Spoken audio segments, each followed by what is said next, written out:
Muy buenas tardes, bienvenidos y bienvenidas. Muchísimas gracias por estar aquí. Bienvenidos, bienvenidas al Centro Ágora y bienvenidos, bienvenidas a esta conferencia, nueva conferencia, incluida dentro de la cuarta edición del cuarto ciclo de conferencias, Hacemos Barrio. Bien, vamos a dar la bienvenida, como siempre, en primer lugar, a nuestra protagonista del día. Ella es Gemma Blázquez Avellán. Es farmacéutica y vicedecana de la Facultad de Farmacia de Albacete, entre otras muchas cosas que después profundizaremos. Gracias, Gemma, por estar aquí. Un placer tenerte con nosotros en este cuarto ciclo de Hacemos Barrio.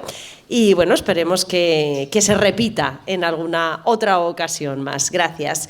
Bueno, agradecemos también a nuestro coordinador y alma mater de este ciclo de conferencias, a Virgilio Cencerrado. Bueno, pues ese importante, no importantísimo trabajo que realiza desde hace ya mucho tiempo, y ahí sigue, pico a pico, ¿no? Como se suele decir, pala a pala, trabajando pues para que este ciclo de conferencias sea una realidad, como así lo es, y para que este conocimiento que hay en esta ciudad llegue a todo el mundo, a todos los barrios y a la ciudad en general. Por supuesto, gracias a su trabajo, este ciclo de conferencias ha adquirido ya un nivel, bueno, pues digno de tener en cuenta, ¿eh?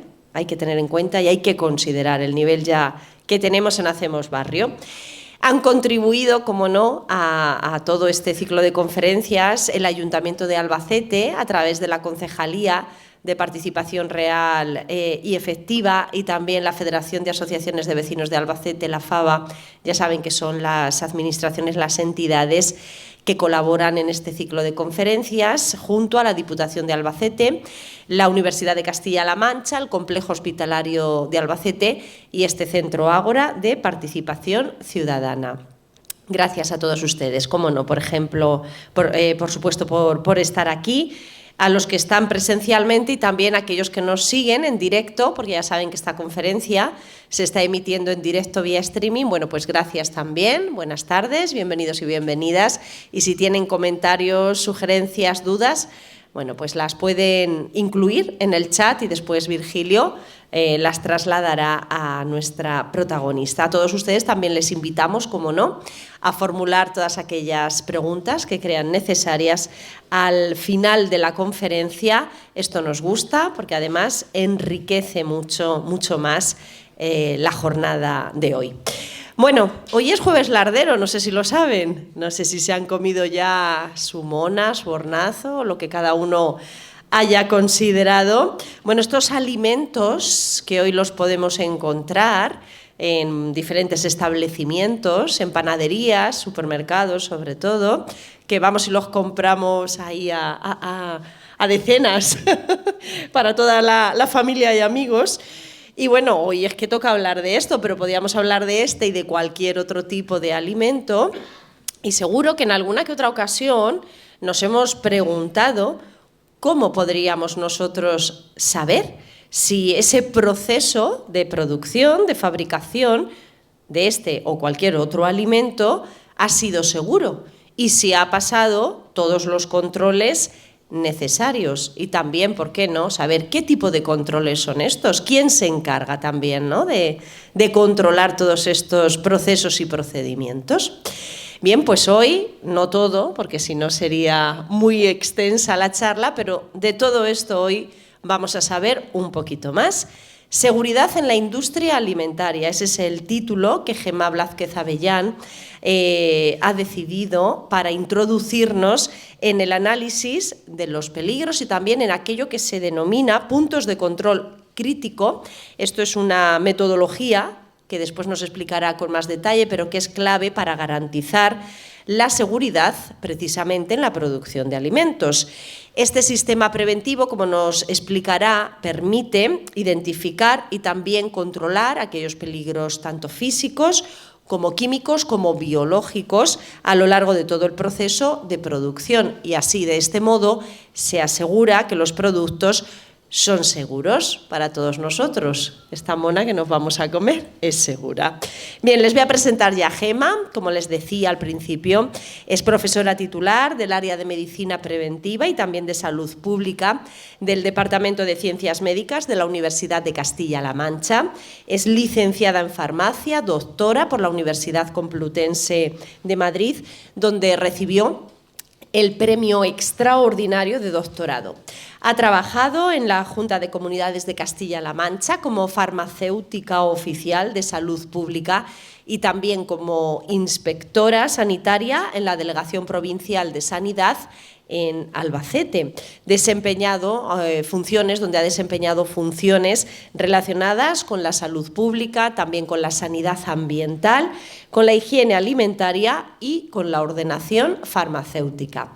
Bueno, forma parte del cuerpo docente y también investigador de la Universidad de Castilla-La Mancha, impartiendo docencia en el grado en farmacia y también ejerce como vicedecana de ordenación académica y calidad de la Facultad de Farmacia. Bueno, actualmente, por terminar, es miembro del grupo de investigación Nutrisaf. Bueno, ¿y por qué no hemos dicho todo? Sí, ¿verdad? Menudo currículum. Bueno, pues introducido como siempre el tema y también una vez hecha la presentación, yo creo que vamos a dar paso ya a nuestra protagonista con este tema que de verdad, además de interesante, yo creo que es importante que todos tengamos al menos unos pequeños conocimientos, una pequeña pincelada de, bueno, pues de toda este control y esta seguridad que hay que tener en la industria alimentaria. Así que con Gemma les dejo, vamos a darle un aplauso para recibirla. Gracias. Te lo coloco aquí mejor. Muy bien. Vale. ¿Quieres luz? Bueno, pues muchas gracias. Acércate el micrófono. Vale, me acerco aquí, así. Bueno, Todo lo Virgilio que nos dirá. Muchas gracias por la presentación. Yo me sumo también a los agradecimientos que has mencionado, María José, a todas las entidades y organismos que hacen posible estas jornadas y, como no, por supuesto, a Virgilio, ¿no?, que es el alma, ¿no?, como dices, y el corazón de estos eventos. Por supuestísimo, muchísimas gracias a todos ustedes por estar aquí, los que están aquí presentes y también los que nos están escuchando online y sobre todo, y en un día tan significativo como es hoy en Albacete, que es el Día de la Mona, nosotros vamos a hablar de alimentos también, no voy a hablar específicamente de la mona, pero sí de alimentos y bueno, pues no vamos a merendar, eso no lo garantizo, pero bueno, sí que es verdad que es una manera de, bueno, pues de poner en conocimiento pues todo lo que hay detrás de la industria alimentaria, ¿no? Qué trabajo hay detrás y bueno, pues eso es lo que vamos a ver. Por introducir pues un poquito de cifras y datos, ¿no?, de por qué es necesaria la seguridad alimentaria en la industria, ¿no? He extraído pues datos obtenidos de la Red Nacional de Vigilancia Epidemiológica, a ver, que me aclare aquí, que hay un informe del último quinquenio, del año 2018 a 2022, que establece que se han producido 2.315 brotes de transmisión alimentaria. Quiero decir que es un problema importante para la salud pública por el número de personas a los que afecta. Más de 27.000 personas afectadas por estos brotes, ha supuesto un total de 1.288 hospitalizaciones, incluso a producir 20 defunciones. Estos brotes de transmisión alimentaria, los agentes principales, si ustedes piensan en una tosinfección alimentaria o en un brote causado por los alimentos, el agente principal que se les puede venir a la cabeza quizá sea la salmonela. Yo he cogido, ese es el más conocido por todos nosotros y efectivamente de todos los agentes causales de estos brotes alimentarios es el agente principal, el que mayor número de brotes produce. Este es un dato de la semana pasada y el segundo agente, que también seguramente que ustedes conocen, es el norovirus, que provoca multitud de gastroenteritis y es un virus muy transmisible que también produce un número tiene una transmisibilidad bastante alta.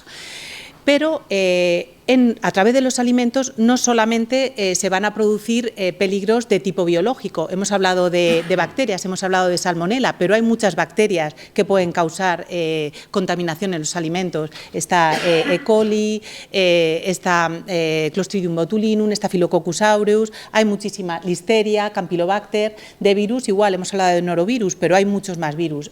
Tenemos agentes biológicos que estarán en contacto con los alimentos y podrán provocar esa contaminación. También parásitos, si yo les hablo del anisakis, de las tenias, de la toxoplasmosis, un problema en las embarazadas, pues todos estos agentes quizá les suenen. Como peligro... Ay, perdón. A ver si me aclaro con el puntero. Además de peligros biológicos, podemos tener, hay que considerar peligros de tipo químico.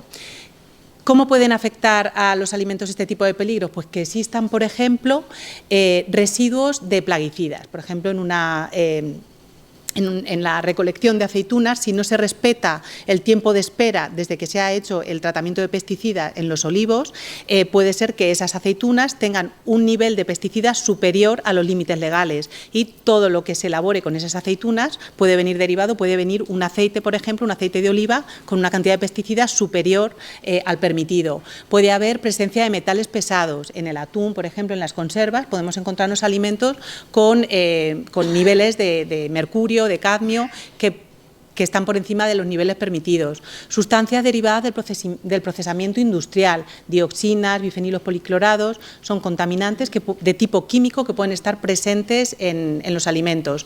O los aditivos que los utilizamos en la industria alimentaria con un propósito, con un fin, si no están dosificados correctamente y están en exceso, también pueden suponer un riesgo para la salud. Entonces, todos estos peligros deben estar controlados.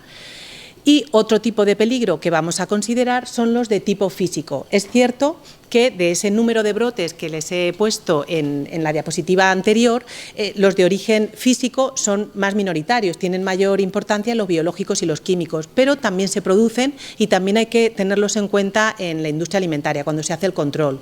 ¿Qué podemos encontrarnos? ¿Qué ejemplos de peligros de tipo físico? Pues un trocito de vidrio, un trocito de metal. Piensen en las cintas transportadoras en la industria alimentaria. Un tornillo que se desajuste y caiga sobre los alimentos que están pasando pueden resultar un peligro para la salud. Presencia de huesos o espinas que no deberían estar en los alimentos procedentes de la tierra, de la agricultura, en una bolsa de arroz, en una bolsa de lentejas puede venir una piedra. ¿Qué peligro me puede suponer?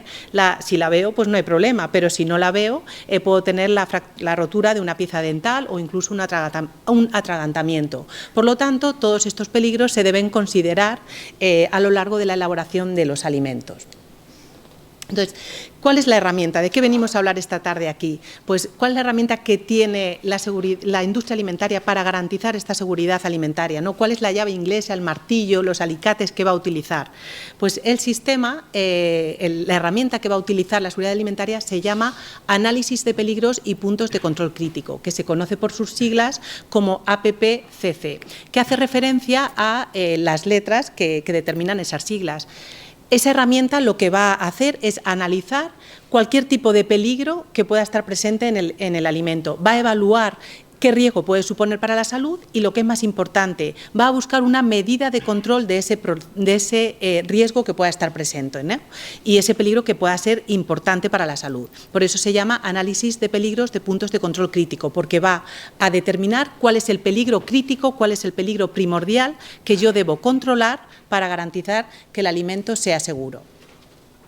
Para entender este concepto del APPCC, lo primero que tenemos que saber es que para conseguir, cuando nosotros queremos conseguir la seguridad del alimento, o sea, en el concepto de calidad del alimento, perdón, no solamente está integrada la seguridad, que es de lo que vamos a hablar aquí, también contempla las características sensoriales que tenga un alimento, el color que pueda tener, nos va a atraer la textura, eso nos va a atraer a la hora de elegir o no un alimento. El el valor nutritivo o la funcionalidad.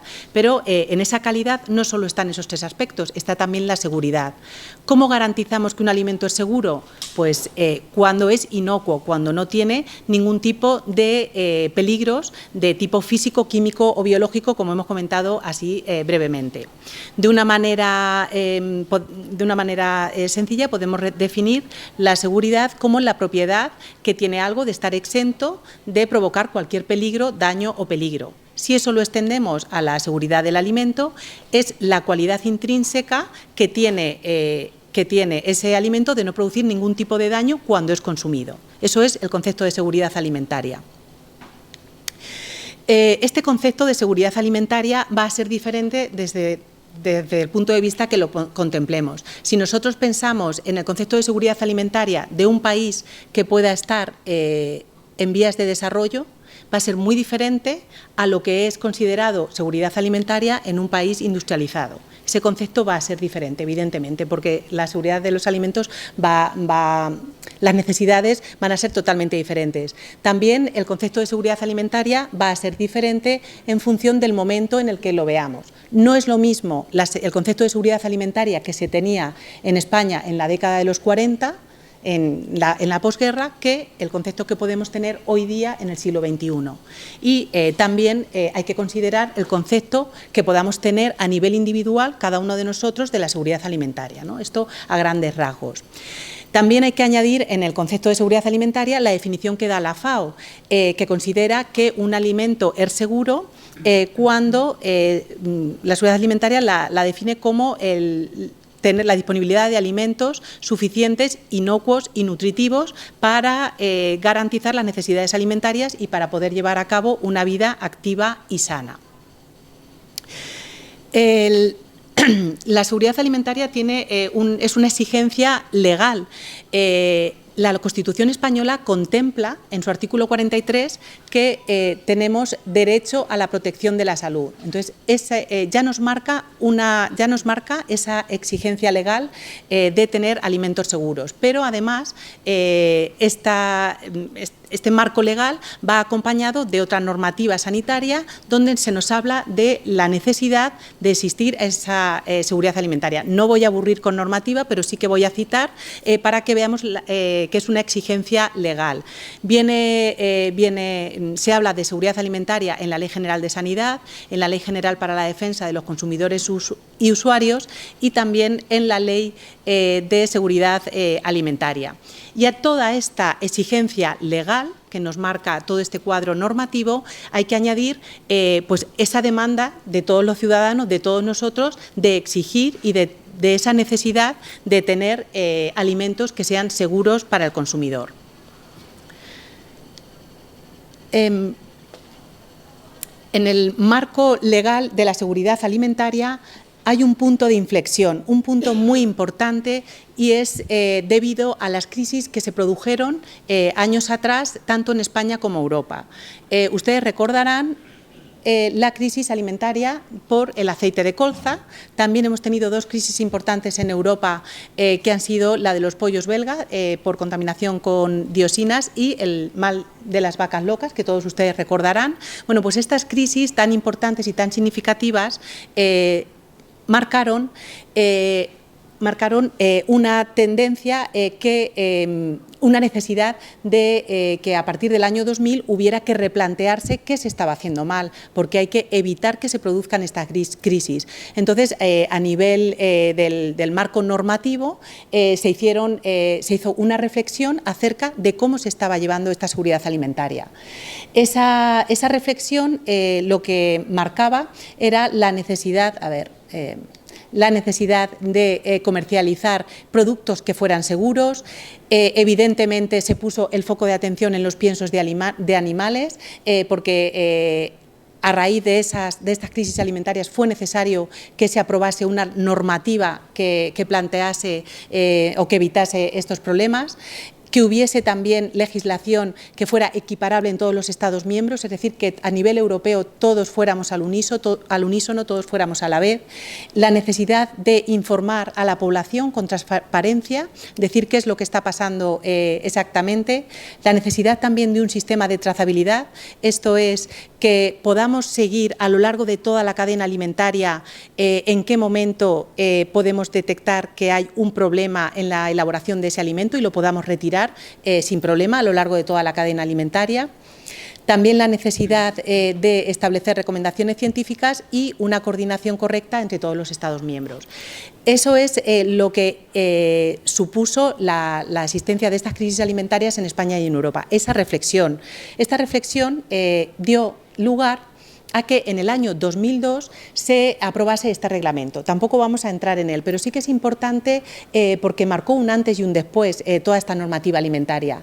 Con este reglamento, con esta normativa, se establecieron los principios generales de la legislación alimentaria, se creó una autoridad europea de seguridad alimentaria para tener esa coordinación entre todos los Estados miembros y se fijan los procedimientos relativos a la seguridad alimentaria, con el fin de garantizar esa protección para la salud, de la salud humana y protección del consumidor. Este reglamento, en el año 2002, tiene como consecuencia que posteriormente se desarrollen otras dos normativas muy importantes que se denominan paquete de higiene en el ámbito de la seguridad alimentaria. Estos dos reglamentos son los que aparecen aquí aprobados en el año 2004 relacionados con la higiene de los alimentos en general y de los alimentos de origen animal en particular. Estos dos reglamentos fueron apoyados con otra serie de reglamentos relacionados con el control oficial, con esas inspecciones, para garantizar esa seguridad alimentaria en la industria, quién controla y cómo controla la industria por parte de la autoridad sanitaria.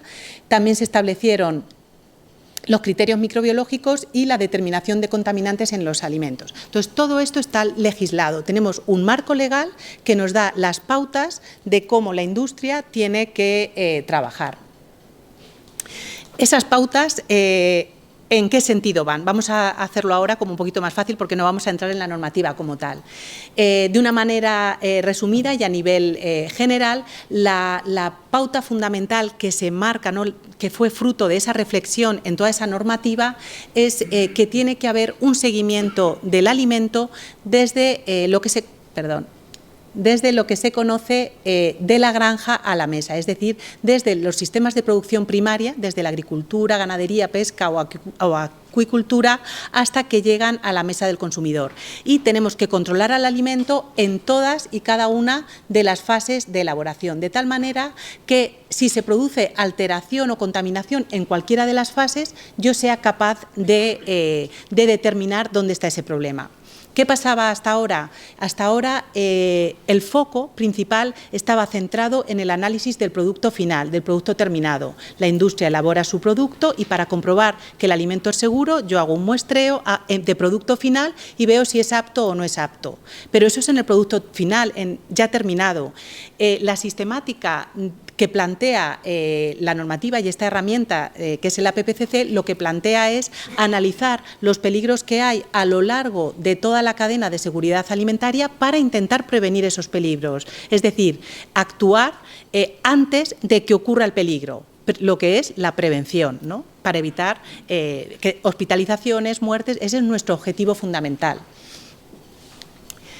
Entonces, la piedra angular de la industria alimentaria, en lo que a seguridad alimentaria se refiere, es el APPCC, ¿no?, como sistema preventivo de gestión de seguridad alimentaria. En este caso vamos buscando un enfoque sistemático de analizar esos riesgos, de comprobar cuáles son los más importantes y de intentar evitarlos con medidas de control. Esa es la manera de pensar. ¿De dónde surge esta herramienta? Pues vamos a contar un poquito de historia. Surge en los años 60. En los años 60 la NASA, en colaboración con la empresa Pillsbury y con el Ejército de los Estados Unidos, tiene la necesidad de encontrar alimentos que sean seguros para los astronautas que llevan a cabo las misiones espaciales. ¿Qué pretendía la NASA? La NASA necesitaba encontrar alimentos que fueran nutritivos, que fuesen estables durante un tiempo largo, ¿no? Porque iban a ir a misiones espaciales, pero también le interesaba que fueran seguros, que estuvieran libres de gérmenes patógenos, que hubiera seguridad, porque ahí en el espacio pues no hay manera, ¿no? Se buscaba esa necesidad. Entonces, de aquí, de este enfoque es de donde surge el APPCC, en los años 60. Todo este sistema se ha ido perfeccionando, se ha ido puliendo a lo largo de los años hasta el APPCC que tenemos hoy en día, pero nació aquí. Entonces, el planteamiento, vuelvo a insistir, que se aleja del enfoque tradicional, que es análisis del producto final, para ir haciendo un seguimiento a lo largo de toda la cadena de elaboración del alimento, desde la producción primaria, pasando por todas las fases de recolección, transporte, manufactura, almacenamiento, cocinado y hasta que llega a nuestras mesas. Con el objetivo de eliminar los peligros y con medidas preventivas, ¿no? El control es fundamental. De tal manera que esta herramienta se va a constituir como el estándar de oro de la industria alimentaria. Es la herramienta principal, el estándar a nivel mundial para garantizar la seguridad alimentaria en este ámbito. Y su máxima es que la prevención es siempre más eficaz que el análisis del producto final. Ahí está la diferencia con el enfoque tradicional de analizar productos finales, que en la Unión Europea lo tenemos así implantado, pero no en todos los países. Cada país, los que no pertenecen a Estados miembros, no tienen el APPCC implantado. A lo mejor están centrados más en el producto final. Nosotros sí que estamos en esta línea, ¿no? A nivel europeo, nuestra normativa que nos exige, que exige a la industria alimentaria que la herramienta que debe utilizar para garantizar alimentos seguros es el Reglamento 852, que les he mencionado anteriormente. Este reglamento obliga a todos los operadores de la industria alimentaria a que implanten el sistema APPCC en su empresa. El objetivo es encontrar alimentos que sean seguros, es decir, que no tengan peligros químicos, físicos o biológicos. ¿Qué considera la normativa como alimento no seguro? Pues considera que puede ser no seguro por ser no apto para el consumo, por estar putrefacto, por estar deteriorado, por estar contaminado, o puede ser considerado nocivo para la salud porque produzca efectos a medio, corto o largo plazo, que produzca efectos tóxicos acumulativos. Hay muchos contaminantes que se acumulan en nuestro organismo y a lo largo de los años se van acumulando a pequeñas dosis. Cuando llega a largo plazo, un determinado momento, es cuando producen ese problema, ese riesgo para la salud. ¿Vale? Entonces, a nivel europeo, como digo, tenemos una obligación de tener implantado este sistema en toda la industria alimentaria, ¿no? Analizar los peligros y buscar las medidas preventivas. ¿En qué consiste este APPCC? Bueno, lo tenemos aquí representado en esta pirámide y va a tener dos aspectos fundamentales. En la base de la pirámide tenemos diferenciados dos aspectos en el que tenemos que poner el punto de atención. Por un lado, tenemos que considerar en la elaboración de un alimento lo que es el entorno del proceso de elaboración. Y esto es lo que se conoce, y vamos a hablar a lo largo de la tarde, de programa de prerequisitos o plan de requisitos previos. ¿Qué es esto del entorno del proceso de elaboración del alimento? Pues pensemos en una empresa, una industria que se encarga de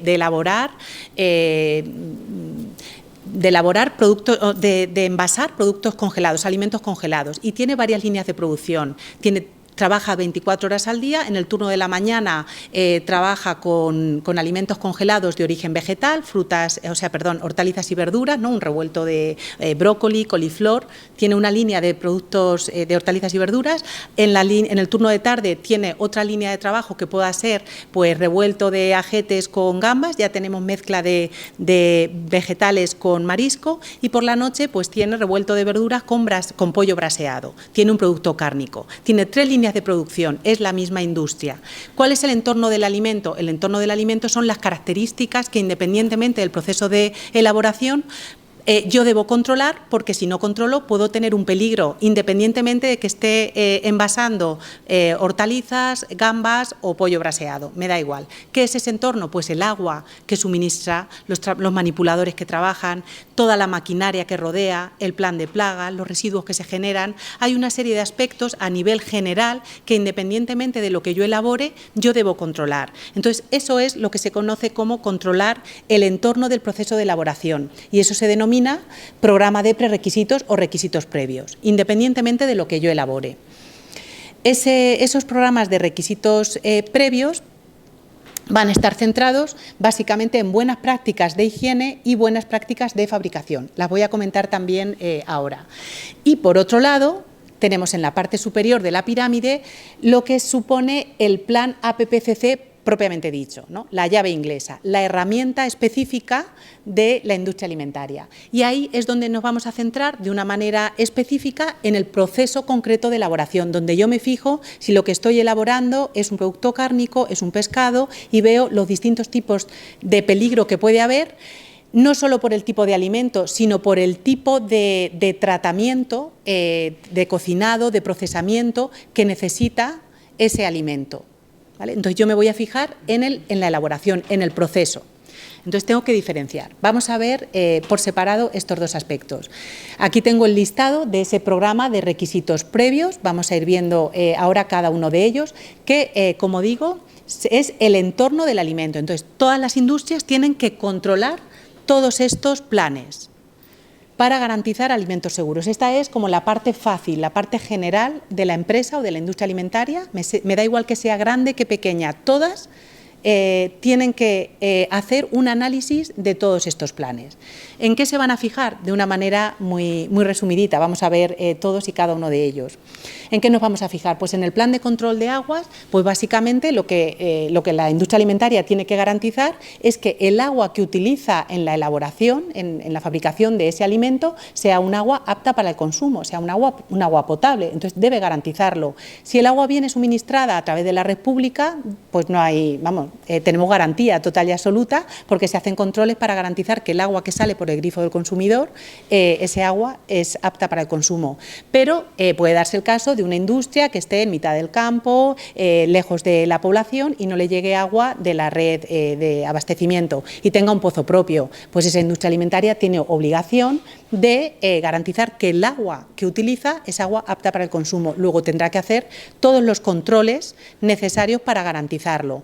También puede ocurrir que el agua venga de la red, pero por el tipo de proceso que tiene la industria necesita garantizar un depósito, un abastecimiento de agua, y entonces tiene depósitos de agua. En el momento que el agua está almacenada, ahí se genera un riesgo también. Luego tendré que controlar el depósito, hacer los análisis que correspondan. Entonces, el plan de control de aguas lo que va a contemplar es, su objetivo va a ser garantizar que el agua que yo utilizo en la elaboración, en la limpieza de las superficies, donde puede haber después un riesgo por contacto con el alimento, yo tengo que garantizar que ese agua no suponga ese riesgo. Entonces, me tengo que preocupar de garantizar que el agua es apta para el consumo humano y hacer los análisis que correspondan. Otro de los planes que contempla este entorno es el plan de mantenimiento. Aquí yo tengo que garantizar en mi empresa, en mi industria, yo tengo que garantizar que los locales donde se elaboran los alimentos no suponen un riesgo. En ese mantenimiento del local, ¿qué se contempla? Pues las paredes, los techos, los suelos que no tengan grietas, que sean de fácil limpieza y desinfección. Se contempla también la maquinaria que se utiliza, que esté bien mantenida, que no haya ese peligro de un tornillo que se desajuste y pueda caer en la cinta transportadora. Voy a controlar también, por ejemplo, los lubricantes que utilizo para que esa maquinaria funcione, que no haya posibilidad de contaminación química de ese posible lubricante que pueda estar en la maquinaria y pueda caer al alimento. Entonces, se va a encargar de controlar esos locales, esa maquinaria, cualquier equipo que esté diseñado y dispuesto para evitar contaminaciones. Va a incluir también este plan de mantenimiento, por ejemplo, no solo el mantenimiento en sí, como digo, sino también la calibración.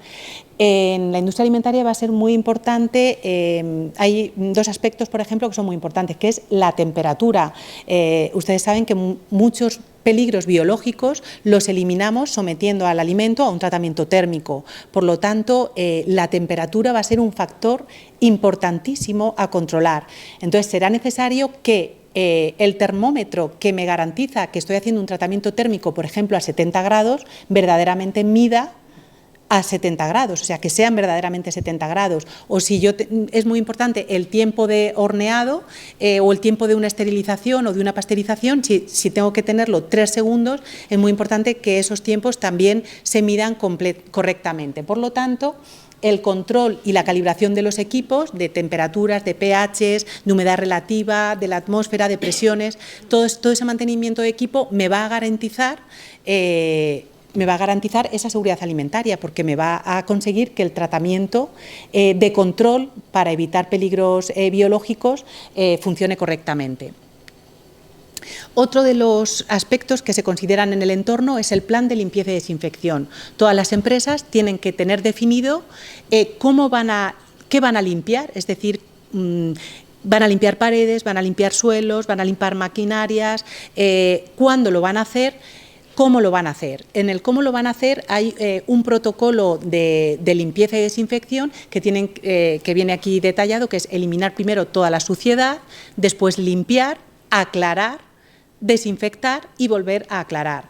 No hacer los aclarados correspondientes de una manera correcta puede suponer un peligro químico, es un peligro para la salud porque puede haber residuos de detergentes o residuos de desinfectantes. Entonces, es básico que esos protocolos de limpieza y desinfección estén bien establecidos, bien protocolizados y, lo que es más importante, que los manipuladores de alimentos lo conozcan y lo implanten y lo lleven a cabo. Entonces, en este plan de limpieza, además de decir cómo vamos a limpiar, debe contemplar todos los materiales y métodos, todas las superficies, que es lo que intento representar aquí con esa imagen de una cocina, todos los materiales y superficies, absolutamente qué voy a limpiar de mi empresa.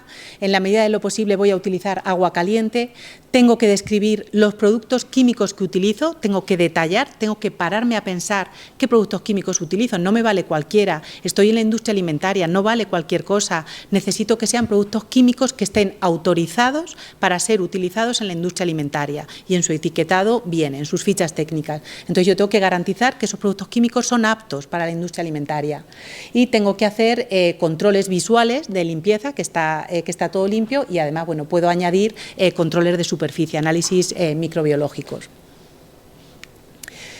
Otro aspecto importante que forma parte del entorno es el control de plagas. Las plagas es un problema. Porque además son muy importantes a la hora de transmitir las enfermedades y tiene que estar definido también de qué manera yo voy a combatir la presencia de insectos, roedores, animales rastreros. Tengo que controlar la presencia en la industria. ¿Cómo lo voy a hacer? Pues tendré que decir si voy a utilizar cebos, tengo que evitar la presencia de grietas, rendijas. Si se me abre una grieta en mi casa, pues yo puedo no hacer nada, pero si se abre en la industria alimentaria, yo tengo que sellar esa grieta, yo tengo que impedir la entrada de cualquier tipo de insecto o cualquier tipo de plaga. Tengo la obligación de evitar esa contaminación.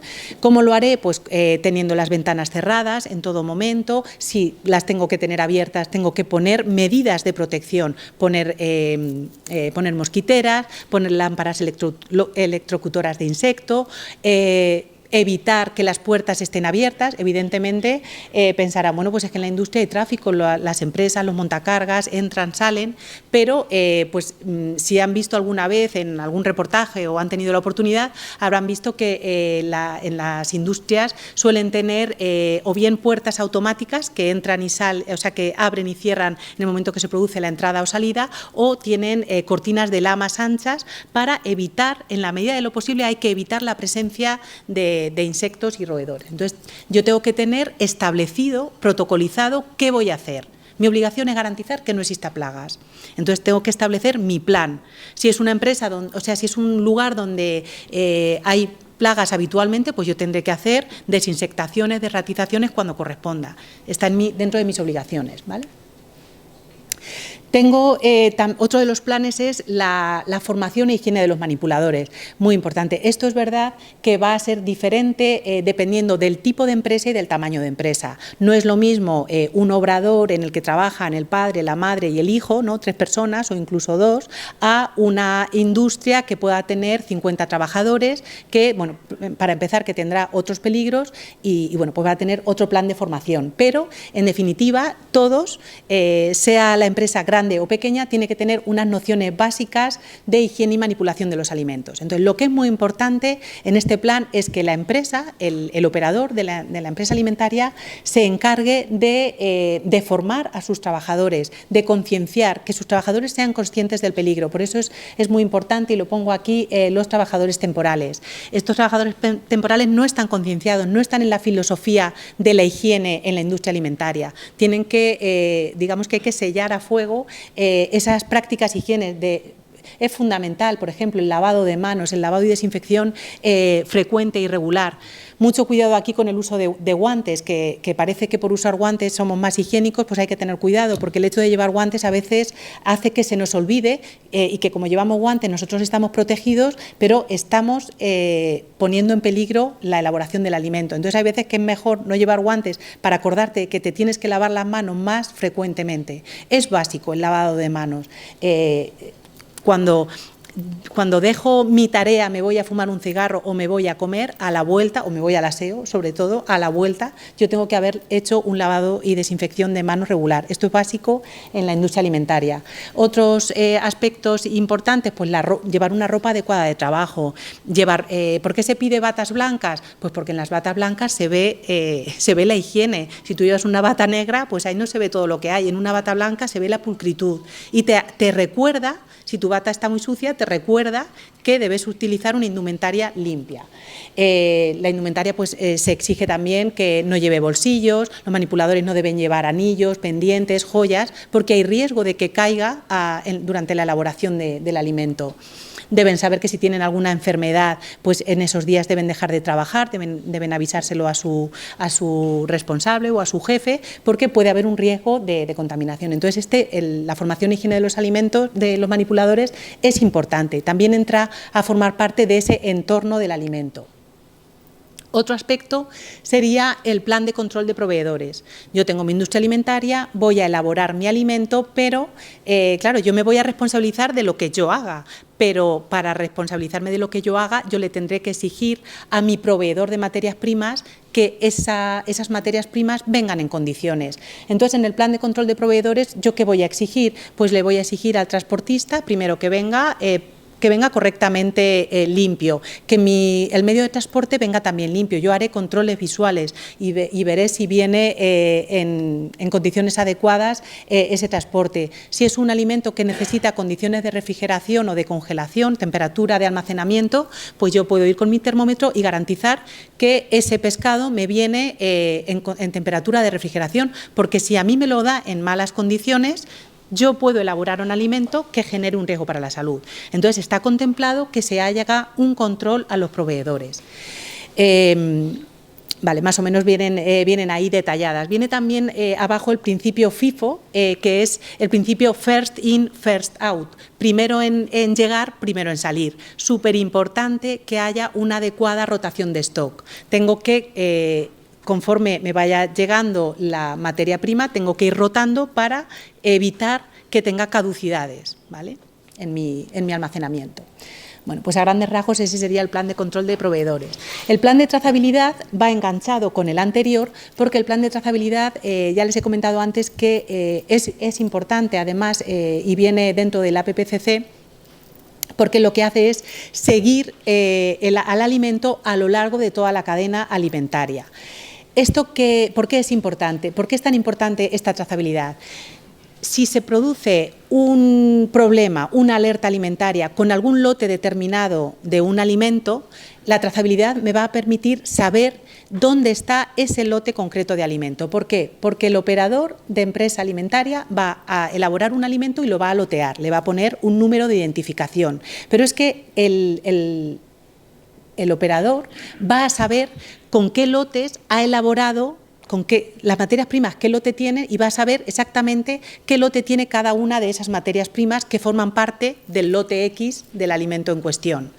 ¿Vale? Entonces yo voy a tener una trazabilidad hacia atrás porque a mis proveedores yo les voy a exigir que me den la documentación de los lotes de cada una de las materias primas que formen parte del alimento. Entonces yo voy a tener una trazabilidad hacia atrás, voy a poder seguir y voy a saber con qué he elaborado mi alimento. Pero es que además me obligan a que yo tenga una trazabilidad hacia adelante. Yo tengo el lote X de mi alimento que he elaborado y yo debo saber que el lote X se lo he vendido al distribuidor X, Y, Z. Yo voy a saber qué distribuidores tienen mi lote. De tal manera que se determina una alerta y dicen el lote X de tal alimento tiene un problema de pesticidas. Pues entonces nos iremos, buscaremos qué se ha elaborado con ese lote X. A lo mejor era una materia prima, pero como yo tengo identificado dónde está el lote X, hacia atrás y hacia adelante, yo puedo inmovilizar única y exclusivamente ese lote. Esto es importante en términos económicos, porque si no supondría, imagínense, ese aceite que pudiera tener pesticidas, si no identificamos correctamente el lote, supondría que de esa almazara inmovilizo toda la producción de aceite. Entonces, tener identificado los lotes es básico para hacer esa trazabilidad y tener identificado el seguimiento, tanto hacia atrás como hacia adelante. En eso se basa ese plan. También dentro de los requisitos previos estaría el plan de control de residuos. En el plan de control de residuos lo que vamos a hacer es garantizar que no haya una contaminación cruzada de los alimentos que nosotros estamos elaborando con los residuos. Entonces tienen que estar totalmente separados, ubicados o en habitaciones separadas, los cubos cerrados para evitar ese tipo de contaminación, ¿vale? Y también se considera, dentro de los requisitos previos, controlar la temperatura. Ya les he dicho antes que la temperatura iba a ser una de las herramientas que vamos a utilizar, el tratamiento térmico, para evitar peligros de tipo biológico. Entonces, el entorno de todo lo que conlleva el control de temperaturas es muy importante. Saber, por ejemplo, a qué temperatura estoy cocinando un producto, porque yo tengo que garantizar, para evitar la presencia de salmonela, yo tengo que haber llegado a 70 grados en el tratamiento térmico. Entonces es muy importante que yo controle esa temperatura, la temperatura de transporte que les decía, hacer una verificación, que mis termómetros estén calibrados y midan lo que deben medir. También es muy importante, por ejemplo, la capacidad de enfriamiento y calentamiento que esté adaptada a las necesidades. Muchas veces nos encontramos con que la cantidad de comensales que tiene un establecimiento es muy superior con respecto a la cocina chiquitita que tiene. Uno monta el negocio, tiene una cocina, piensa a ver cómo le va a ir y empieza a funcionar. Luego el negocio te empieza a ir bien y empiezas a aumentar el número de comensales. Pero ¿qué ocurre? Que tu cocina es pequeña, tus cámaras de refrigeración y congelación son pequeñas, está desbordada tu cocina y puedes tener a temperatura ambiente alimentos que deberían estar en temperaturas de refrigeración. Este desbordamiento, ¿no?, esa capacidad que no esté adaptada a las cantidades, pues puede suponer un peligro, porque siempre que tenemos que garantizar esa conservación de los alimentos, ¿vale? Y también está dentro de estos requisitos previos el control de los alérgenos. A ustedes les sonará seguramente, ¿no?, esta imagen, ¿no?, donde identificamos la presencia de alérgenos en los alimentos. La normativa ya nos obliga, no estas que yo les he mencionado, otras también de la Unión Europea obligan a que exista esta identificación de alérgenos porque supone un problema de salud para las personas que tienen estas alergias. ¿Cómo se controla desde la industria alimentaria esta presencia de alérgenos? Pues por un lado, a través del control a los proveedores y, por otro lado, durante el procesamiento de los alimentos. Hay que evitar en todo momento la contaminación cruzada. En una cocina donde me garanticen para garantizarme que no hay problemas con los alérgenos, yo tengo que tener líneas de trabajo diferentes, utensilios diferentes, ¿no?, separación de productos, líneas de producción, instalaciones de almacenamiento diferentes. Tiene que haber una concienciación de los manipuladores muy estricta para evitar verdaderamente esta contaminación cruzada y evitar problemas de salud derivados de los alérgenos. Pues bien, a grandes rasgos y muy resumidito, hemos visto el programa de requisitos previos, ¿no?, ese entorno del proceso de elaboración. independientemente del proceso, del tratamiento o del alimento que yo esté elaborando. Y a ese sistema de gestión de seguridad alimentaria nos quedaba por ver el pico de la pirámide, el plan APPCC, ¿no? Lo que llevaba el título de la charla de esta tarde. Pues este plan APPCC está constituido por 7 principios que aparecen aquí detallados. Hay una serie de principios que tienen una parte más científico-técnica y otra parte más operativa. Vamos a ir viéndolos a continuación y, bueno, antes de verlos, no me acordaba de esta diapositiva, antes de verlos, que son estos 7 que aparecen aquí en la parte inferior, tengo aquí puesto que es necesario unas actividades preliminares. O sea, ahora mismo lo que nos vamos a encargar en el ratito que nos queda es de implantar esos 7 principios de la APPCC. Pero antes, en la industria alimentaria se requiere, es un proceso complejo para la industria, complejo de implantar, pero por eso se requiere que haya una preparación previa antes de implantarlo. ¿Cuál es esa preparación? Pues esa preparación va a ser, en primer lugar, hay que formar un equipo pluridisciplinar, un equipo de trabajo que se encargue, que tenga conocimientos en microbiología, en higiene, en tecnología, para ser capaz de determinar cuáles son los distintos tipos de peligro que puede haber en el alimento. También tiene que haber en ese equipo de trabajo alguien que conozca perfectamente el proceso de elaboración, que conozca el funcionamiento de la planta. Entonces va a ser un equipo de trabajo porque vamos a analizar de una manera muy rigurosa a lo largo de todo el proceso de elaboración dónde se pueden producir peligros. Entonces necesito un equipo que sepa cómo hacerlo. ¿De dónde sacamos esta información? Pues esta información... Uy, me he saltado una. Pues sí, me la he saltado. Creía que venía aquí. Bueno, ¿de dónde la sacamos? La sacamos de normativa, la sacamos de la experiencia que ha habido en alertas, la sacamos también de publicaciones científicas, de queja, de reclamaciones. ¿Dónde se han producido peligros en la elaboración de un producto determinado? Pues yo voy recopilando, voy buscando esa información y eso es lo que yo voy teniendo en cuenta de cara a pensar en posibles peligros. Entonces, una vez que ya tengo el equipo formado, lo siguiente que voy a hacer es describir el tipo de producto que voy a hacer. Entonces, antes de implantar los peligros, yo tengo que pensar qué tipo de alimento voy a elaborar, qué materias primas van a formar parte de él, van a ser alérgenos, voy a utilizar aditivos, qué tipo de proceso de elaboración voy a utilizar, qué tipo de características físico-químicas va a tener el producto final, va a tener un sabor más ácido, menos ácido, va a tener una textura de una manera, de otra, lo voy a envasar, la vida comercial, qué tipo de etiquetado va a llevar, las condiciones de almacenamiento, ¿está listo para su uso o necesito hacerle un calentamiento previo? Un horneado, porque dependiendo del uso final del alimento, yo voy a pensar en unos peligros o en otros. Y la población de destino. Entonces yo tengo que pensar, la industria alimentaria tiene que hacer este análisis previamente. Tiene que elaborar un diagrama de flujo, tiene que describir el proceso de elaboración del producto, incluir todas las etapas y hacer todas las secuenciaciones, es decir, hacer la receta, digamos, del producto, ¿no? Y verificarlo en planta. Y ahora ya, una vez que hemos hecho estas fases previas, empezaríamos con la implantación de estos principios. Para hacerlo un poquito más ameno, ¿no? y llamar así un poco la atención, no vamos a elaborar la mona, podía haberlo pensado, pero no caí que era el día de la mona hasta que no hemos llegado aquí, pero vamos a hacer la implantación de este APPCC en una comida que se ha puesto muy de moda en los hogares, ¿no? En los restaurantes, en muchos hogares nuestros llevamos a nuestras mesas el sushi, ¿no? El sushi es una comida japonesa que está basada en arroz cocido, está ligeramente avinagrado, lleva vinagre y se le incorporan pescado crudo, frutas, carnes, distintos alimentos, ¿no?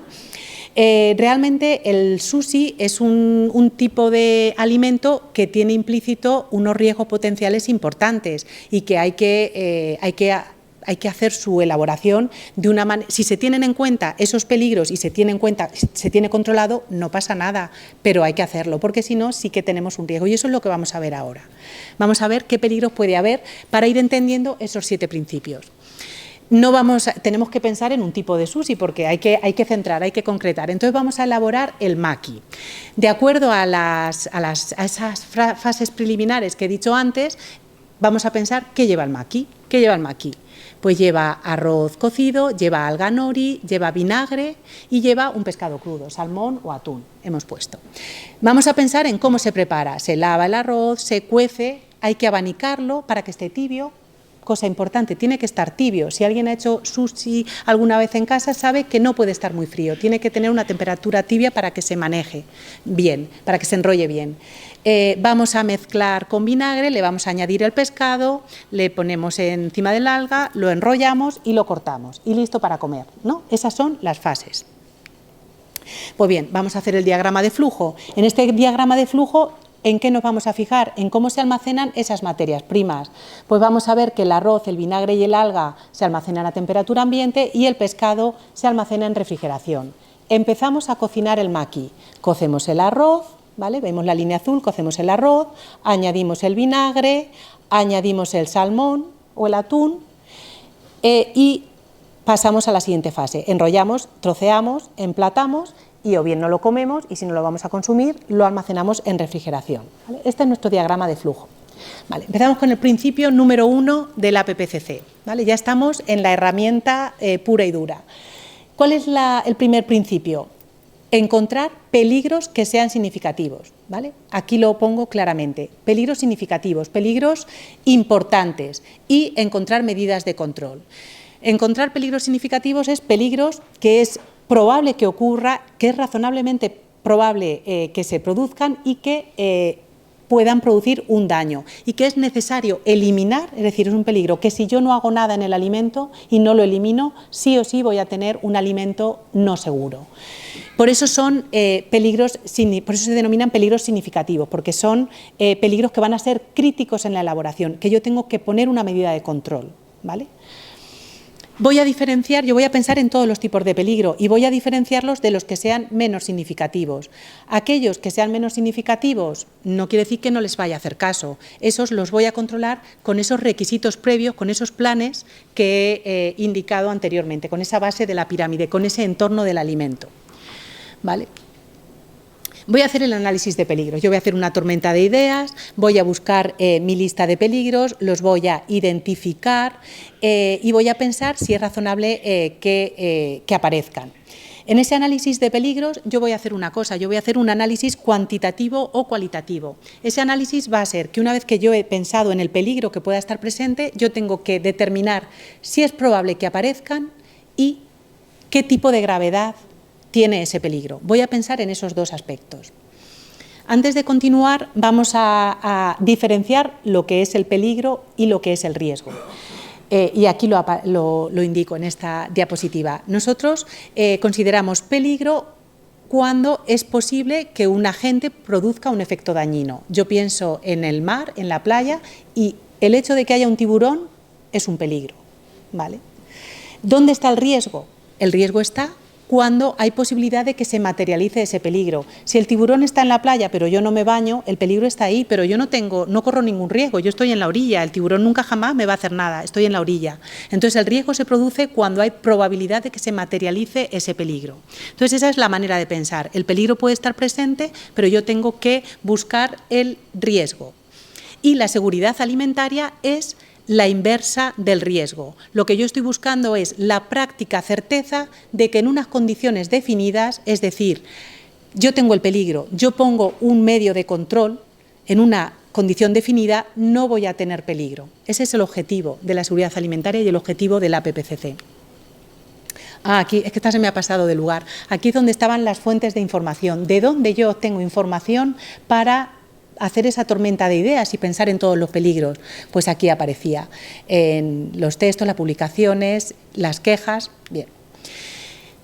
Además de pensar en todos los peligros, yo tengo que analizar el peligro desde 4 puntos de vista. Yo tengo que pensar que el peligro puede estar presente. Me tengo que plantear que pueda estar presente. Nos vamos al sushi. En la fase de recepción del salmón fresco, ¿qué peligro puede haber? Que ese salmón venga con anisakis. ¿Les suena el anisakis? Ese parásito que encontramos en la merluza, en el capellano, bacaladilla, suele estar presente y por eso en la pescadería nos lo limpian antes de venderlo. Bueno, pues el peligro puede estar presente, puede venir ya de mi proveedor. El salmón ya puede venir con anisakis. Entonces yo tengo que considerar esa posibilidad de que pueda estar ya presente. Tengo que considerar también la posibilidad de que podría venir bien, pero puede crecer. Yo lo tengo en mi empresa almacenado y puede desarrollarse, puede crecer. Entonces, en la fase de almacenamiento en frío del atún, cabe la posibilidad de que un agente, un peligro, crezca. ¿Vale? Que crezcan bacterias que degraden la histidina en el pescado y produzcan una elevación de histamina y se generen problemas de salud derivados de esos niveles altos de histamina en el pescado. Tengo que contemplar también la posibilidad de que exista un agente o un peligro que sobreviva durante las etapas. Yo puedo tener todo lo anterior controlado, pero si el tratamiento térmico, por ejemplo, en la fase de cocción del arroz, yo no la hago correctamente, yo no la tengo el tiempo o no alcanzo la temperatura necesaria para eliminar las bacterias patógenas, yo puedo tener bacterias que sobrevivan. Entonces yo tengo que hacer un tratamiento térmico que me garantice esa supervivencia de bacterias. Entonces tengo que contemplar esa posibilidad, que puedan sobrevivir. Y también tengo que contemplar la posibilidad que puedo tener controlado todo lo anterior, pero que durante la elaboración yo haga algo mal y produzca una contaminación. Por ejemplo, en la fase de enrollado del sushi, yo puedo contaminar con microorganismos debido a una manipulación adecuada. Voy al aseo, no me lavo las manos y ahí en el enrollado yo puedo tener todo lo anterior perfecto, pero en el último paso lo fastidio y contamino al alimento. Entonces yo tengo que pensar en esas 4 posibilidades cuando yo hago el análisis de peligros. Tengo los peligros y cada peligro tiene que llevar asociada una medida de control, porque mi objetivo es prevenir, reducir o eliminar. Acuérdense de lo que decíamos de la NASA. La NASA lo que quería era que los astronautas tuvieran alimentos seguros, es decir, que no hubiese peligros. Teníamos que tener esto controlado. ¿Cómo lo vamos a controlar? Con ese entorno, con esos requisitos previos o con el propio proceso de producción, con el APPCC que estamos implantando. En esta diapositiva les pongo ejemplos de medidas de control, de forma general, no centrado en el sushi, sino de forma general. Para evitar peligros de tipo biológico, ¿cuáles pueden ser ejemplos de medidas de control? Pues tratamientos térmicos, acidificación, añadir un ácido, añadir un chorrito de limón, añadir vinagre, el salado, la salazón, la deshidratación, el secado, todos esos son métodos de conservación que me permiten el crecimiento bacteriano, el crecimiento biológico, la adición de aditivos, el tipo de envasado, etc. Para controlar los peligros de tipo químico lo tenemos fácil: control del proveedor, exigirle al proveedor que me ponga a disposición materias primas que no me supongan riesgo, dosificar bien los aditivos para que no haya un exceso de aditivos, controlar mis planes de limpieza para evitar que haya restos de desinfectantes, restos de detergentes, etcétera, y para evitar los peligros físicos, pues simplemente tener filtrados, tamizados, detectores de metales. Si se cae un tornillo, pues yo pongo al final de la línea de producción un detector de metales y cuando pasan, si se ha caído un tornillo, va a pitar. O si ha habido una fractura, una rotura de un cristal, de una bombilla, que yo pueda filtrar, tamizar para determinar ese peligro físico, ¿no? Bien, volvamos al sushi. Tenemos en ese análisis de peligros, yo he puesto en la parte izquierda de la diapositiva las fases de elaboración para que no se nos olvide, y aquí he hecho en esa tormenta de ideas posibles peligros que pueden estar. Puede haber fragmentos pequeños, restos de metales, puede haber piedras. En nuestra bolsa de arroz pueden venir piedrecitas, puede haber objetos incorporados del manipulador, puede haber restos de desinfectantes o puede haber contaminación cruzada. ¿Esto cómo lo controlo? Pues con los requisitos previos, con un buen plan de formación de manipuladores, con un buen plan de limpieza, con un buen plan de proveedores, ¿vale? digamos que son peligros menos significativos porque los puedo controlar con requisitos previos. Pero cuidado, porque tenemos el pescado crudo y el arroz, y estos ya sí que son peligros potenciales. ¿Qué peligros me pueden traer estos dos alimentos, estas dos materias primas? Pues en el pescado, por ejemplo, podríamos pensar en el anisakis, en la presencia de parásitos, y podemos pensar también en la histamina, en que si no se almacena correctamente el pescado, se produzca proliferación bacteriana que degraden la histidina y se genere aumento de histamina. Y por parte del arroz, si no hacemos un tratamiento térmico, una cocción adecuada a la temperatura que destruya los agentes patógenos, podríamos tener problemas con dos bacterias, Bacillus cereus y Staphylococcus aureus. Paralelamente, hay dos aspectos que tienen que empezar a estar en mi cabeza, y es que van relacionados con el propio proceso de fabricación del sushi, y es que, ya se lo he adelantado antes, que el sushi hay que trabajarlo a temperatura tibia, porque no se trabaja bien en frío. Entonces, eso es un factor que yo debo considerar porque me puede incorporar un peligro. No se trabaja bien en frío. Y por otro lado, ya la receta original lleva incorporada vinagre. Eso le incorpora un medio ácido.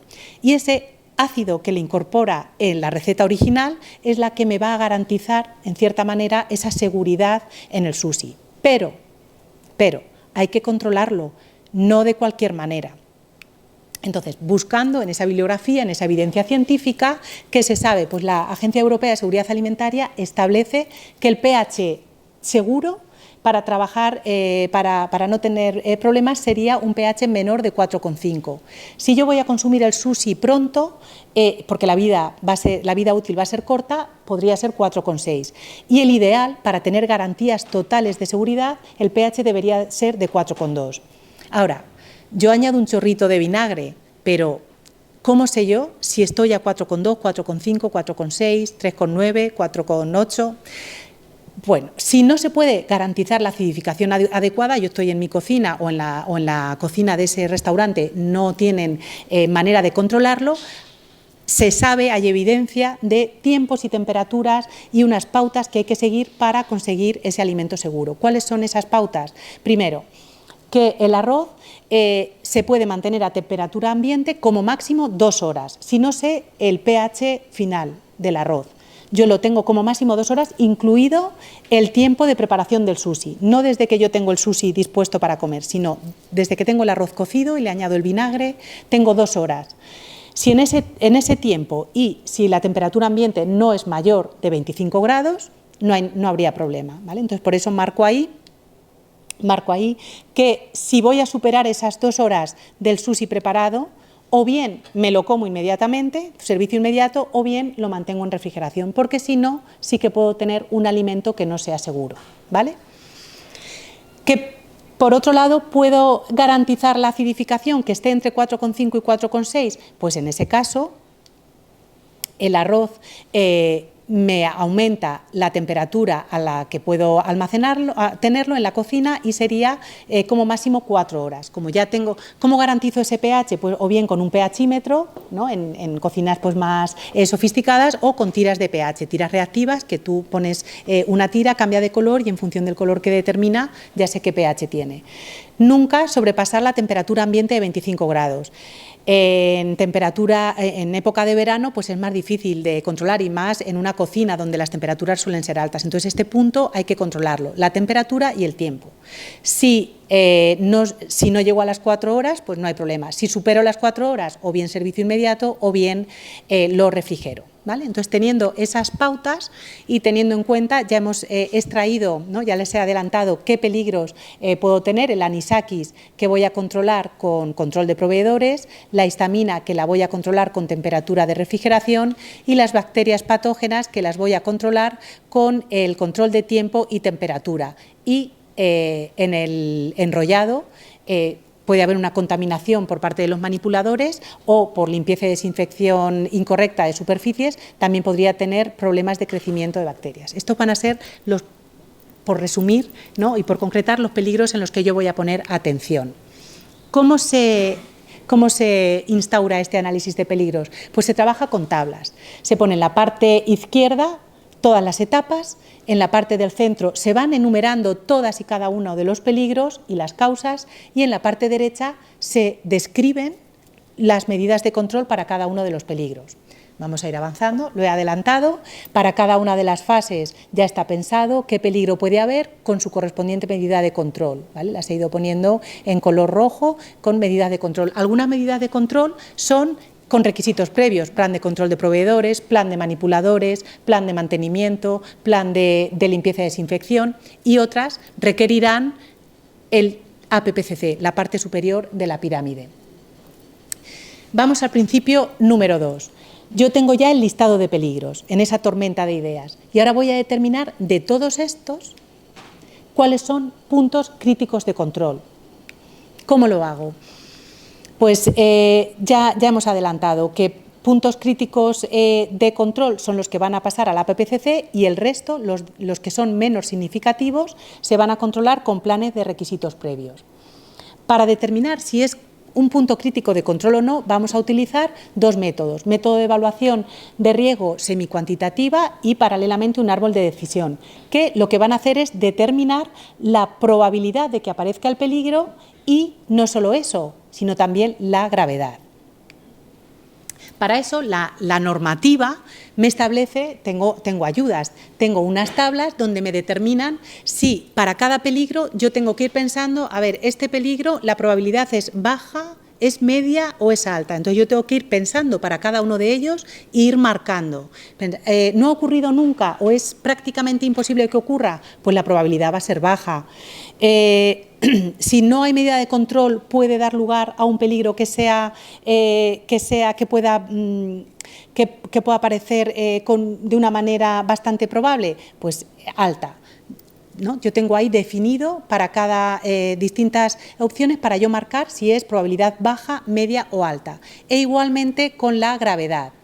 Igualmente, yo voy a determinar si existe una gravedad baja, si es media, porque no se producen lesiones o síntomas graves, o si está claro que la gravedad de ese peligro me puede producir la muerte, me puede provocar lesiones, pues ese peligro yo lo voy a tipificar como de gravedad alta. Entonces, para cada uno de esos peligros que yo tenía en la tabla, voy marcando y voy pensando si es alta, baja, media, tanto para la probabilidad como para la gravedad. Después me iría a una tablita como esta, en la que me determina que si para cada peligro la probabilidad es alta y la gravedad es alta, sí o sí, yo ya sé que es un punto crítico de control. Si la gravedad es alta, aunque la probabilidad sea media, también va a ser punto crítico de control.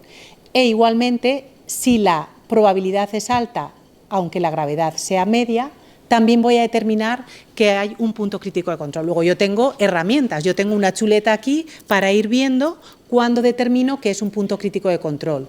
En los que aparecen no es que no les haga caso, es que esos son menos significativos y se controlan con requisitos previos.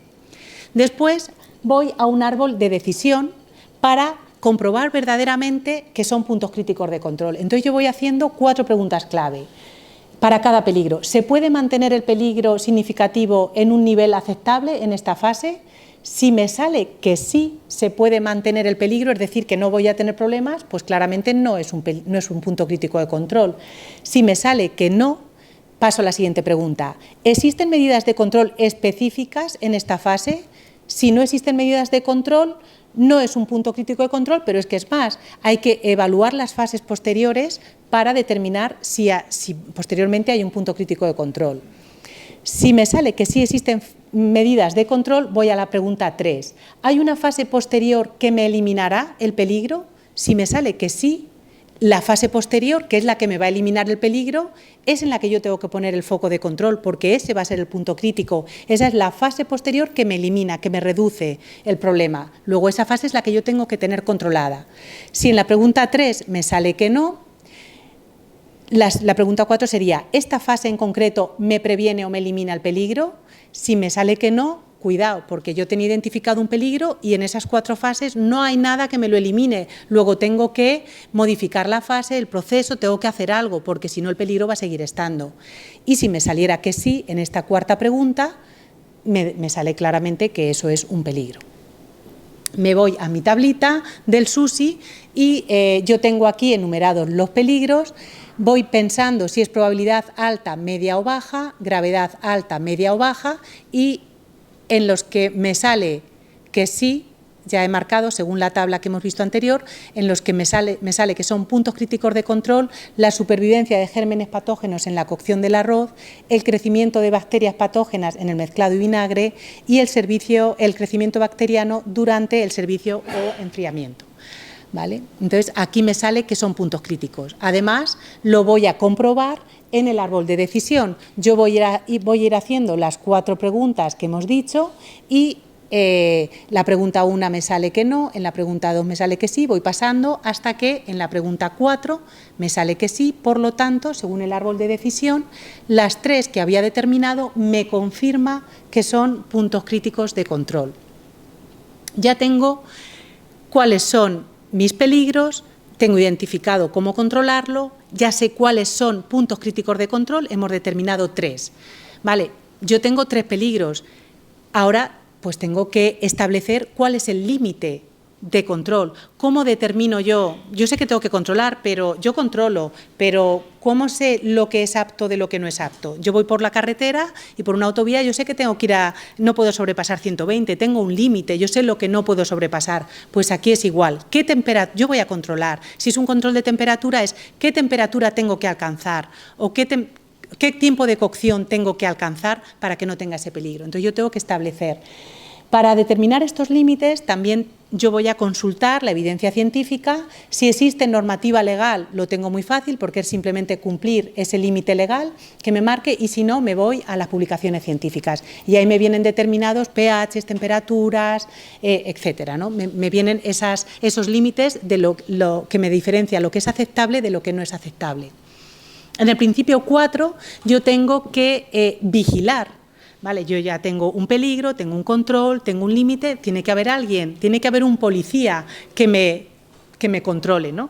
Entonces tengo que determinar qué persona va a controlar y qué va a controlar, cómo lo va a controlar, dónde, en qué momento, cuándo. ¿Vale? Tengo que determinar. Entonces, todo esto va en el principio número 4, donde yo determino de una forma planificada y no al tuntún, está protocolizado, quién lo hace, cómo lo hace, en qué punto de la cocción, en qué punto de la línea de fabricación hace medidas o controles de temperatura. Entonces, en la elaboración del SUSI, yo tengo mis 3 peligros, mis 3 fases con peligro, con el límite que yo voy a controlar. En el caso de la cocción del arroz, para evitar crecimiento de bacterias patógenas, pues no voy a sobrepasar los 70 grados. ¿Cómo lo voy a hacer? Pues con un control de temperatura, con sonda. ¿Cuándo? Durante el proceso de cocción. ¿Quién? El responsable de cocina. En el caso del pH, que hemos visto que era un peligro, pues alcanzar ese 4,6. Mi límite crítico va a ser el 4,6. Y la temperatura ambiente de la cocina que no sobrepase los 25. Pues yo voy a medir el pH después de la adición del vinagre y el responsable de cocina será quien haga esa medida. ¿Vale? Límite crítico y vigilancia. Yo he medido, he controlado, ¿vale? Yo mido una temperatura y ahora ¿qué ocurre si yo me encuentro con un pH de 4,8, un pH superior? ¿Qué hago? Pues entonces el siguiente principio lo que me dice es ¿qué voy a hacer? ¿Qué medida voy a tomar? ¿Vale? Para cada, yo mido, pero después tiene que haber una consecuencia de esa medida. Entonces tengo que identificar en este plan, en este principio, qué persona va a hacer la medida, va a determinar la medida correctora y se va a decidir qué hacer. En el caso que nos ocupa, de cocción, mezclado y enfriamiento, en las 3 fases que son críticas en la elaboración del SUSI, las medidas correctoras serían, por ejemplo, en la cocción, si yo sé que tengo que alcanzar 70 grados, tengo una persona que vigila, controla y resulta que no se han alcanzado los 70, pues habrá que aumentar la temperatura, o bien, si por lo que sea es que se ha roto la línea de producción, lo que sea, pues desechar el producto. Yo no puedo consentir que si hay un límite crítico que no puedo controlar y que me está diciendo que algo va mal, eso siga adelante. Yo tengo que tomar una decisión y tengo que o devolver como el toro a los corrales, ¿no? O devuelvo y vuelve al principio y se vuelve a reelaborar, o lo desecho. Pero no puedo garantizar que ese alimento siga el circuito. Si el pH, por ejemplo, es superior a 4,6, puedo ajustar la cantidad de vinagre, añado otro chorrito de vinagre hasta que finalmente sea 4,6, ¿vale? Y en el caso del enfriamiento, pues mantener, si me he pasado, tengo aquí habíamos dicho 8 grados, si me he pasado y está, no alcanza los 10 grados dentro de las 2 horas, que era el tiempo que habíamos determinado, en menos de 2 horas, o bien lo sirvo inmediatamente o bien lo desecho. No me arriesgo, ¿vale? Por eso garantizamos a lo largo de toda la producción los peligros que pueden ir produciéndose. En el principio 6, yo voy a verificar que todo funciona. Yo he hecho un protocolo de autocontrol, he protocolizado todos y cada uno de las fases, de las medidas, las personas, todo está detallado por escrito, pero yo no sé si funciona o no. Entonces, aquí de lo que se trata es de asegurar que las medidas que yo como industria alimentaria he determinado que tengo que implantar para garantizar alimentos seguros, que esas medidas que yo he implantado funcionen verdaderamente. Entonces, ¿cómo lo hago? Pues haciendo auditorías, inspecciones, análisis de productos finales. Yo puedo hacer cada cierto tiempo unos controles o calibración de equipos, ¿no? Para comprobar que todo funciona correctamente.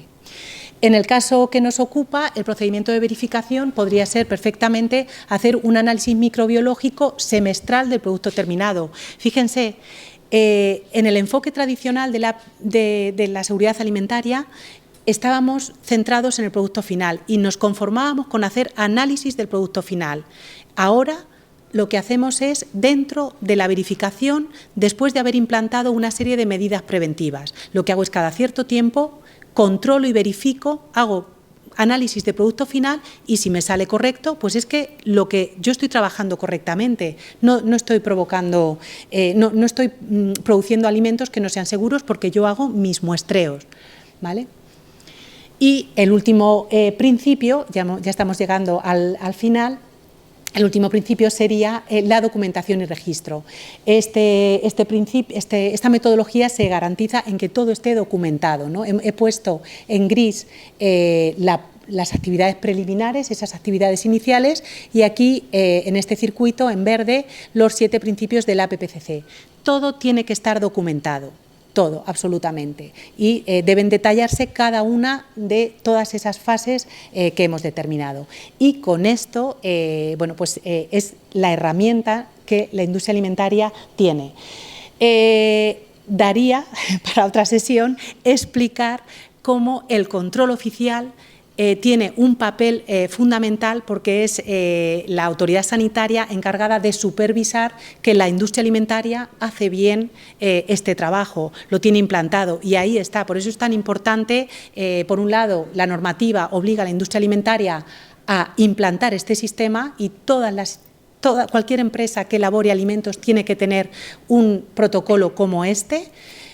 Si el alimento tiene peligros más potenciales, pues evidentemente el protocolo de autocontrol será más contundente. Si el proceso de fabricación o el alimento es menos peligroso, pues es más sencillito, dependiendo del tipo, dependiendo de la población de destino.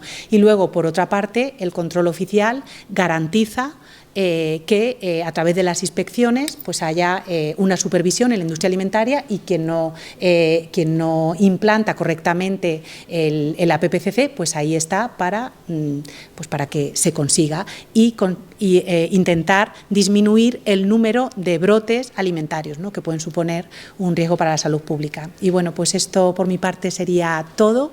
Espero no haberles aburrido. Es un tema bastante complicado de aplicar. He intentado facilitarlo de alguna manera. Espero que por lo menos se hayan hecho una pequeña idea de qué trabajo hay detrás de todo esto. Y bueno, pues quedo a su disposición para las preguntas, dudas que deseen. Por mi parte, nada más. Muchas gracias.